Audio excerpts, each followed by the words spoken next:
He deserved that, and whatever else follows, I hate it for him, but he put himself in this position. But why are the other people getting left off the hook? Well, that's the problem that I have right now. Everybody got to be held accountable. Maybe I'm missing something as it relates to the law, but why we don't know her name? It's not like she's a minor. I feel like we should know her name publicly as well. I'm Jalen Rose, and I would like to apologize for a comment I made earlier on NBA Countdown. I question why a woman's name who had an alleged affair with Celtics head coach Ime Udoka was not made public. I now understand fully why her name should not be released to the public.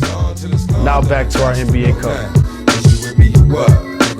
Well, now tuned in to the Dark Times channel. And so here we go again, back with another one. Welcome back to the Dark Times channel. And before I get started, make sure you guys go ahead and hit that like button for me. And if you're not new to the channel and you've been enjoying the content so far on this channel, make sure you guys go ahead and hit that subscribe button for me as well. And so we got to go ahead and discuss Ime Udoka, Houston Rockets head coach and former Boston Celtics coach, former NBA champion with the San Antonio Spurs. We got to go ahead and discuss what's going on there, because it's looking like he could be in position to get the last laugh.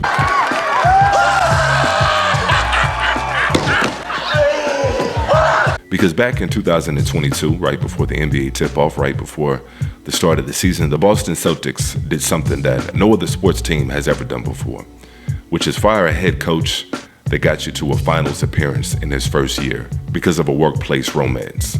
Was just this gross focus on identifying unnecessarily women's names that may or may not be involved. And I think it is it isn't too harsh to say that that was a failure by many people, including folks within our own industry. And chopping it up on ESPN with you guys about this, but I'm off until next week. But I definitely want to touch on this Ime Udoka situation. Just saw a year suspension was just handed down by the team for an inappropriate, consensual situation with a female that worked in the organization. I've been in the league played in the league for a long time. Anyone who played in the league could tell you this is a very common situation. This is not new news for people who've been in the league or even around organizations. I've seen it from owners to executives to coaches to players to trainers to therapists to dancers to PR ladies. Like, this is not uncommon. And so regardless of what industry you're in, whether it's corporate America or another sector, we all know that workplace romances are going to happen. There's a lot of work to be done between now and then. Yeah. Okay, so we'll have dinner or something. Go over it. Marcus. We're colleagues. We could have a business dinner. Now, you're the one flipping this into a man-woman thing. I just said dinner, and let's discuss our workload. That's what I'm talking about. We've got a hell of a load. Okay. Dinner? Dinner. Okay, I'll see you at dinner. And so, of course, we all understand that these kinds of things happen from time to time. But typically what doesn't happen is you don't have a media trying to persuade an audience, the audience being you, that somehow this workplace romance or entanglement wasn't just that. You know, this relationship, one of these relationships that was had with Ime Udoka and one of these women, it was consensual, meaning that this woman actually played a part in it too. So my thing is, yes, Ime Udoka was wrong. We get that. His punishment, he deserved that, and whatever else follows, I hate it for him, but he put himself in this position. But why are the other people getting left off the hook? Well, that's the problem that I have right now. Everybody got to be held accountable. But the fact that it was able to go on all day, the fact that we are sitting here debating whether somebody else should have been suspended or not, we are not here, Stephen A., to further blame women. That is not why we are here. First of all, let me be very clear.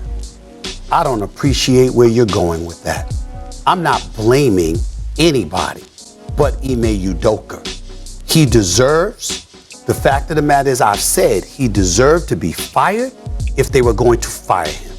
If you're not going to fire him, then don't fire him. My issue is all of this being publicized. But even with all that Ime Udoka went through, he found himself in the perfect situation with the Houston Rockets. The Houston Rockets, when they found that Ime Udoka was getting released, they were somewhere doing the Birdman hand rub. I guarantee it.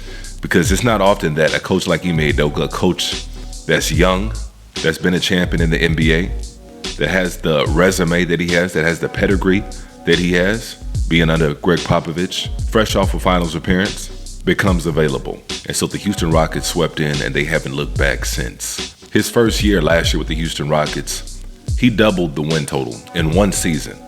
They went from a 20-win team to a 40-win team. And now this year so far, they got the second best record in the West. And they're fresh off of beating the best team in the West last night in OKC. Won the game!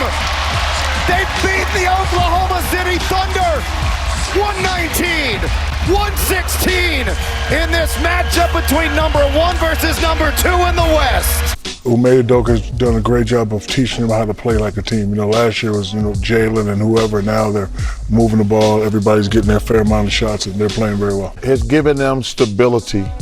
They changed. This team, man, Ime's done a fabulous job. And Ime Udoka has got this team playing defense. And the more I think about the situation with Ime Udoka and the Boston Celtics, the more I'm starting to think that it had less to do with the affair that took place and more to do the power struggle. Because like I said earlier, you don't fire coaches of this caliber because of an affair. That kind of stuff goes on all the time, all day, every day. But it's only ever so often you get a coach like Ime Udoka that can elevate a team. This is what coaching looks like. When you can take a team that was dead bottom and bring them to the top in a matter of a season, that's what coaching looks like. And so that's not the kind of coach you let walk out the door over a workplace romance. And I remember in that Brad Stevens press conference in regards to Ime Udoka, he tried to act like he didn't want to fill in and take that head coaching vacancy that they now had. And his own owner actually had to call him out on it. Point where you considered, almost for like stability reasons, obviously you have great familiarity with this team, to step in and coach on an interim basis? Joe's the best choice to do that. By a long shot. If you don't like the results, would you think about taking over? Absolutely not. We did have a conversation, a brief one. Yeah, but you know, I think the other part of it is like, just wanted to make sure. There's a lot of factors in play of why I wouldn't necessarily even want to do that. And so I believe it's something that Brad Stevens actually wanted to do, but they were so sloppy in this handling of Ime Udoka and this whole situation that it would have blew up in his face. People would have definitely called him out on it, because I believe they were going to try to Mark Jackson him. The same way they did Mark Jackson in Golden State after Mark Jackson took the Golden State Warriors to the playoffs, turned that team around after he got Steph Curry and Klay Thompson, gave them all the confidence in the world to shoot the ball the way they shoot it. They finally get to a playoff game and they fire Mark Jackson. And all we got from the media in regards to that situation is that nobody wants to work with Mark Jackson. He's not likable.